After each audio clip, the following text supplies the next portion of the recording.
Praise the Lord. 2 ശമൂവേൽ പ്രവാചകന്റെ പുസ്തകം 4-ാം അധ്യായം 1 മുതൽ ഉള്ള വാക്യങ്ങൾ. അബ്നേർ ഹെബ്രോനിൽ വെച്ച് മരിച്ചുപോയത് ശൗലിന്റെ മകനും കേട്ടപ്പോൾ അവന്റെ ധൈര്യം ക്ഷയിച്ചു, ഇസ്രായേലരൊക്കെയും ഭ്രമിച്ചുപോയി. എന്നാൽ ശൗലിന്റെ മകന് പടനായകന്മാരായ 2 പുരുഷന്മാരുണ്ടായിരുന്നു. ഒരുത്തിന് ബാന എന്നും മറ്റവന് രേഖാബ് എന്നും പേർ. അവർ ബെന്യാമിനിൽ ബെരോഥ്യനായ റിമോന്റെ പുത്രന്മാരായിരുന്നു. ബെരോഥ്യനായ റിമോന്റെ പുത്രന്മാരായിരുന്നു. ബെരോത്ത് ബെന്യാമിനിൻ ഉൾപ്പെട്ടതായി വിചാരിച്ചു വരുന്നു. ബെരോഥ്യർ ഗിദ്ദയീമിലേക്ക് ഓടിപ്പോയി ഇന്നുവരെയും അവിടെ പരദേശികളായി പാർക്കുന്നു. ശൗലിന്റെ മകനായ യോനാഥാന് 2 കാലം മുടന്തായിട്ട് ഒരു മകനുണ്ടായിരുന്നു. ഇസ്രായേലിൽ നിന്ന് ശൗലിന്റെയും യോനാഥാനെയും വർത്തമാനം എത്തിയ സമയം അവൻ 5 വയസ്സായിരുന്നു. അപ്പോൾ അവന്റെ ധാത്രി അവനെ എടുത്തുകൊണ്ട് ഓടി. അവൾ ബന്ധപ്പെട്ട് ഓടുമ്പോൾ അവൻ വീണ് മുടന്തനായി പോയി. അവന് മെഫീബോശെത്ത് എന്നു പേർ.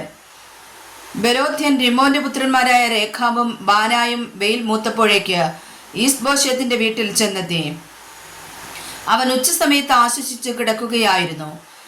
അവർ കോതുമ്പെടുപ്പാൻ വരുന്ന ഭാവത്തിൽ വീട്ടിന്റെ നടുവിൽ കടന്നവനെ വയറ്റത്തു കുത്തി. രേഖാബും സഹോദരനായ ബാനായും ഓടിപ്പോയി കളഞ്ഞു. അവർ അകത്ത് കടന്നപ്പോൾ അവൻ ശയനഗ്രഹത്തിൽ കട്ടിൽമേൽ കിടക്കുകയായിരുന്നു. ഇങ്ങനെ അവർ അവനെ കുത്തിക്കൊന്നു. തല വെട്ടിക്കളഞ്ഞ് തലയും എടുത്ത് രാത്രി മുഴുവനും അരാബായിൽ കൂടി നടന്ന ഹെബ്രോനിൽ ദാവീദിന്റെ അടുക്കൽ ഈസ്ബോശെത്തിന്റെ തല കൊണ്ടുവന്ന രാജാവിനോട്, നിനക്ക് പ്രാണഹാനി വരുത്തുവാൻ നോക്കിയ നിന്റെ ശത്രുവായ ശൗലിന്റെ മകൻ ഈസ്ബോശെത്തിന്റെ തല ഇതാ.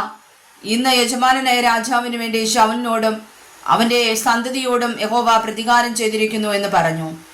എന്നാറെ ദാവീദ് ബെരോഥ്യനായ റിമോന്റെ പുത്രന്മാരായ രേഖാബിനോടും അവന്റെ സഹോദരൻ ബാനായോടും ഉത്തരം പറഞ്ഞത്, എന്റെ പ്രാണനെ സകലാപത്തിൽ നിന്ന് വീണ്ടെടുത്ത യഹോവയാണ്.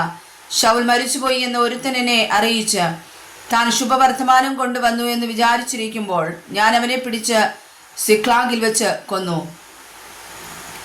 ഇതായിരുന്നു ഞാൻ അവന്റെ വർത്തമാനത്തിനു വേണ്ടി അവന് കൊടുത്ത പ്രതിഫലം.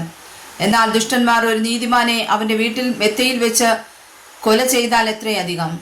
ഞാൻ അവന്റെ രക്തം നിങ്ങളോട് ചോദിച്ച് നിങ്ങളെ ഭൂമിയിൽ നിന്ന് ഛേദിച്ചു കളയാതിരിക്കുമോ? പിന്നെ ദാവീദ് തന്റെ ബാല്യക്കാർക്ക് കൽപ്പന കൊടുത്തു. അവർ അവരെ കൊന്ന് അവരുടെ കൈകാലുകൾ വെട്ടി അവരെ ഹെബ്രോനിലെ കുളത്തിനരികെ തൂക്കിക്കളഞ്ഞു.